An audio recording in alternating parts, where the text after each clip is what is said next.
Bangun gereja 100 miliar tidak pernah minta. Yohanes 3 ayat 35 bilang begini, Bapa mengasihi anak dan telah menyerahkan segala sesuatu kepadanya. Berarti segala sesuatu yang kuperlukan bagi diriku pribadi, bagi keluargaku, bagi masa depan anak-anakku sampai mereka sekolah di universitas, di mana mereka bawa tas isinya kertas, dan segala keperluan dari gereja yang olehnya dia suruh aku membangunnya, maka semua biayanya itu bukan berada pada tangan orang kaya, tidak berada pada tangan si A dan si B, tapi berada pada tangan seorang yang bernama Yesus Kristus, yang ribuan tahun yang lampau waktu dunia belum diciptakan, Bapa telah menyerahkan keperluan itu ke dalam tangan seorang yang bernama Yesus. Karenanya jika aku meminta kepada orang lain, itu pelecehan kepada yang pegang berkatku. Kalau aku pergi menjalankan les, maka itu pelecehan terhadap Yesus Kristus yang memegang berkatku. Lalu pada siapa aku harus meminta? Hanya pada Dia sajalah aku mengadu. Karenanya doa sudah penting betul. Karenanya banyak berdoa, banyak berkat. Kurang berdoa, kurang berkat. Tidak berdoa, tidak ada berkat. Karenanya cuma doa puasalah. Tergantung kepada firman. Hidup kita tergantung pada firman. Kita tidak hidup dari lain. Pendeta Pentakosta tidak hidup daripada lain. Dia tidak perlu pergi bertanam, bercocok tanam, tanam jeruk di kaban jahe dan ikut menjualnya di pasar bersama rentetan anggota gerejanya. Tidak perlu. Pendeta Pentakosta harus pikir firman. Dia hidup dari firman yang dia beritakan. Berarti mulut kita menentukan jas kita. Mulut kita menentukan kualitas dasi yang lengket di leher kita. Mulut kita menentukan hak tinggi yang dipakai bini kita pergi ke gereja, ikut kor. Dan waktu menyanyi orang mati, dia menyanyi dong mate ho, saya pikir mah tu dia ho.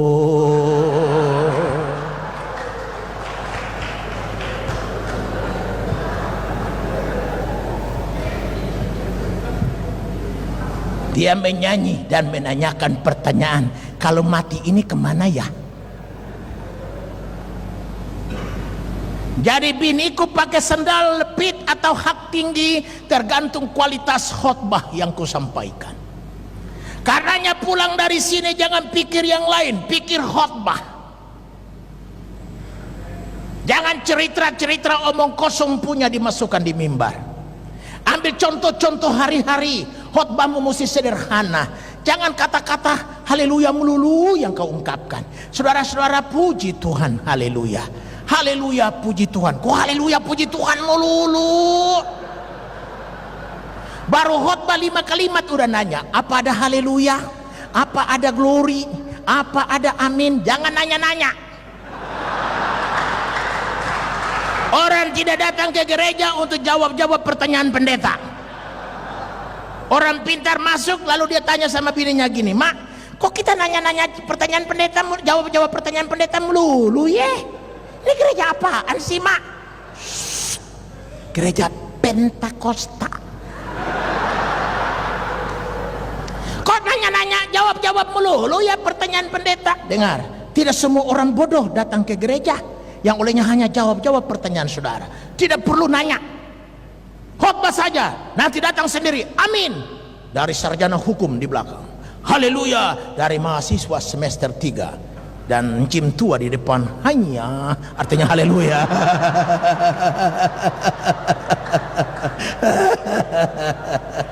Si encim tua tidak bisa berbahasa Indonesia, dia cuman hanya artinya haleluya juga.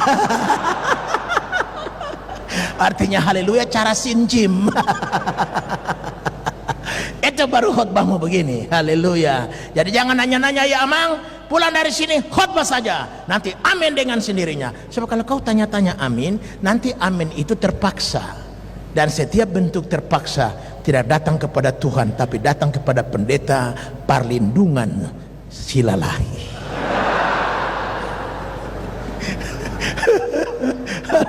Haleluya. Ya, jadi jangan nanya-nanya ya. Jangan pakai kata-kata ada amin saudaraku, ada haleluya saudaraku, haleluya, puji Tuhan saudaraku. Hari ini saudaraku, pembacaan firman saudaraku, Yohanes 3:16 saudaraku. Jangan pakai saudaraku melulu. Ngomong yang betul. Pendeta itu mesti lebih hebat dari juru kampanye. Haleluya. Bilang sama Tuhan Allah, jamah bibirku dengan api dari sorga. Jika kau tidak mau jamah aku dengan api dari sorga, panggil aku pulang. Nyempitin bumi. Tantang Tuhan. Tuhan itu senang ditantang. Dan kalau kau berani menantang Tuhan, Tuhan akan buka jalan. Allah itu senang ditantang. Makanya dia bilang, jadilah seperti seorang laki-laki. Laki-laki itu kan tantang orang. Mau apa lu? Lihat mataku, aku copot matamu. Sini. Oh, itu laki-laki. Tapi kalau perempuan, udah pak, jangan pak. Ingat anak-anak di rumah pak. Nanti kalau kamu mati, nanti aku jadi janda. Jangan begitulah pak.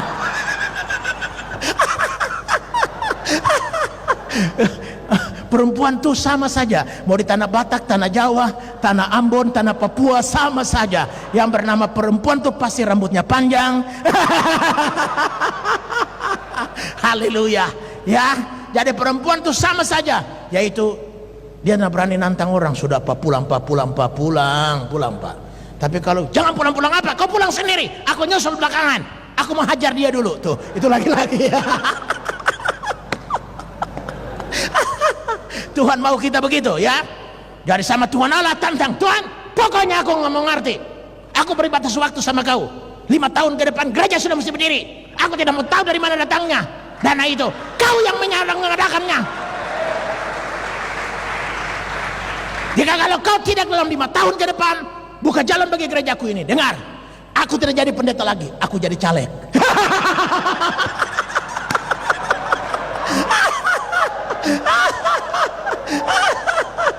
Haleluya. Wow. Tuhan Allah bilang, luar biasa ya. Kau selama ini tidak bisa bikin apa-apa. Kau sekarang pintar begini, jadi kenapa begini? Karena aku dengan hambamu Yakob Nahuai. Harus begitu ya Amang ya. Pulang dari sini kerjakan perkara besar bagi Tuhan Allah. Ya, ngomong yang betul. Jangan dikit-dikit saudaraku. Apalagi susudaraku. Ada juga pendeta Pentakosta yang susudaraku. Puji Tuhan susudaraku. Nanti orang bisa mengertinya salah, ngerti? Ngomong yang betul, bukan susudara, saudara-saudara. Aduh. Ini pendeta Pentakosta belajarnya dari siapa sih? Sampai ngomongnya kok saudara-saudara menjadi susudaraku. Orang bisa salah ngerti nanti. Dianggapnya bapak pendeta ini porno. Ngomong-ngomong susudara, anak darah punya susu, ngomong-ngomongin orang porno nanti. Saudara-saudaraku, bukan susudara. Ya, pendeta Pentakosta mesti tingkat mutu. Dia mesti lebih hebat dari juru kampanye di kampungnya. Juru kampanye mesti belajar ngomong dari pendeta, bukan pendeta belajar ngomong dari juru kampanye. Unang sengoni. Pulang dari sini ngomongnya yang pinter ya. Sampai nyonya sendiri bingung. Nyonya bilang sudah sekian puluh tahun aku menikah denganmu pak. Ngomong belepotan kemana-mana. Kok sekarang kau pulang dari sinode GPI kok kau jadi pintar begini? Ya mak, karena kalau kita nggak pintar kapan lagi mak? Soalnya dunia penuh dengan tantangan mak.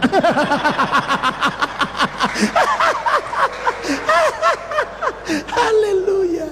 Jadi ngomongnya yang betul ya bapak-bapak. Haleluya. Pokoknya Indonesia penuh kemuliaannya lewat gereja Pentakosta Indonesia. Firman yang menentukan nasib kita. Ya. Jadi kalau khotbah dengan betul, kolekte ada. Ada kolekte bisa beli tiket untuk pergi ikut sinode. Tapi kalau khotbah maka uang tidak ada. Ikut sidang di gedung Pedopokan Taman Mini, naik truk dari Tarutung sampai di Jakarta. Sampai di Jakarta kelelahan opname. Bukan ikut sidang sinode, tapi opname. Tapi kalau khotbah bagus, ada kolekte.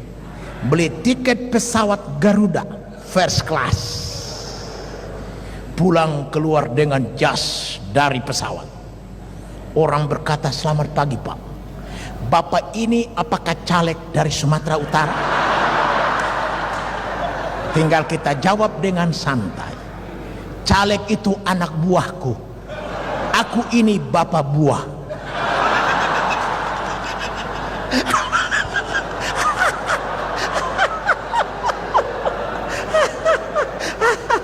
Aku ini bapak buah, sedang bapak segala bapak ada di atas.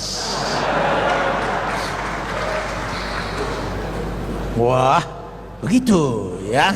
Jadi pulang dari sini mimpi besar, kerjakan perkara besar. Dan pada waktu kita ngomong begitu, dengar, tantangan yang paling pertama adalah istri kita. Istri kita, Pak, udahlah yang mimpi besar-besar. Udah 20 tahun aku menikah dengan kau. Jangankan bangun gereja besar di kota kita ini, bangun kandang babi aja kau tidak sanggup. Sampai babi kita berkeliaran ke kebun-kebun orang. Setiap sore aku harus berdiri di muka pintu, hurje. Ini ketahuan nih. Kalau sampai ketawa keras-keras begini nih, ketahuan nih. Ini pasti mainannya masih begitu. Di mana nyonyanya setiap sore berkata hurje. Maka larilah babi kita, pelutak pelutuk pelutak pelutuk pelutak pelutuk pelutak pelutuk pelutak pelutuk. Duduklah dia, kita kasih makan. Bayangkan babi di Sumatera itu memang pintarnya nggak karuan. Seperti telah mengikuti kursus. Sampai herannya begitu inang berteriak hurje, hanya babi kita yang datang, babi tetangga tidak.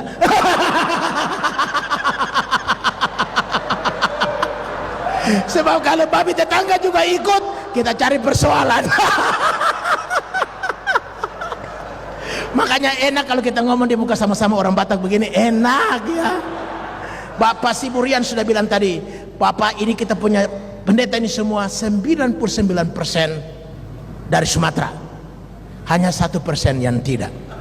Jadi saya pikir betul, inilah HKBP dalam bentuk Pantai Costa.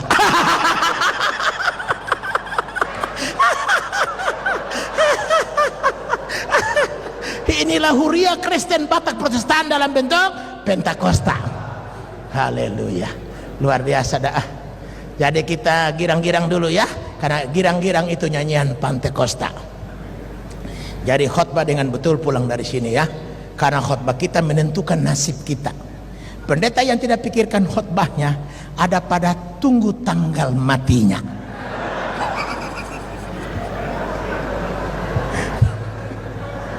Gereja kaya dengan orang pintar tapi kurang dengan pengkhotbah. Berapa banyak orang sekarang bergelar, orang Pantai Costa sekarang bergelar di mana-mana. Apalagi orang yang gak tahu malu ngomong begini, puji Tuhan, saya SMA tidak tamat tapi sekarang saya doktor.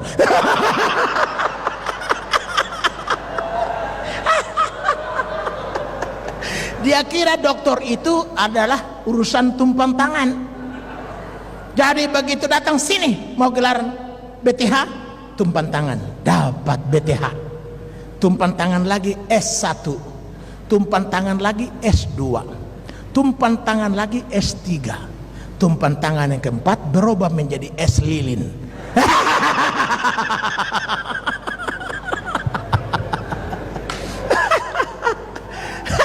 Gereja kaya dengan orang bergelar tapi miskin dengan pengkhotbah. Jadi bapak-bapak nih kalau biar gerejanya di ujung langit, tapi kalau khotbah begini, di gereja kami yang ikut kebaktian adalah Khotmah Sitompul dan Luhut Sitompul. Duduk bangku paling muka dan dengar khotbah. Khotmah Sitompul bilang begini, saya telah keliling Jakarta ini untuk cari gereja yang pas, tapi saya tidak menemukannya karena roh kritik saya berkadar tinggi. Karena saya ini pengacara, Roh kritik saya berkadar tinggi, tapi begitu masuk di gereja Bapa, roh kritik saya keok. Karena khotbah. Dengan hadirnya Luhut Sitompul dan Hotma Sitompul, banyak orang Tapanuli menjadi anggota gereja kami. Di antara 7 orang, 5 orang pasti orang Batak, yang 2 orang lain. Sampai kita punya gereja berubah nama, gereja BCA. Artinya apa? Batak anggotanya, Cina majelisnya, Ambon pendetanya.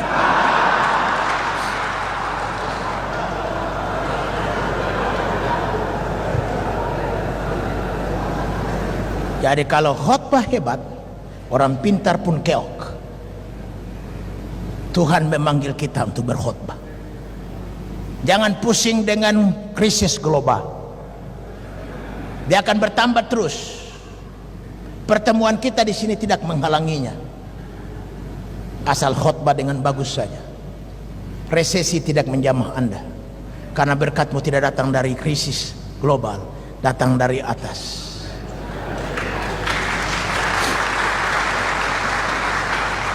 Dan kalau datang dari atas, maka saya kehilangan makan pagi dan kehilangan makan siang. Yang saya makan cuman makan malam. Dapatkah rumah tangga dipertahankan dengan cuman makan sehari sekali?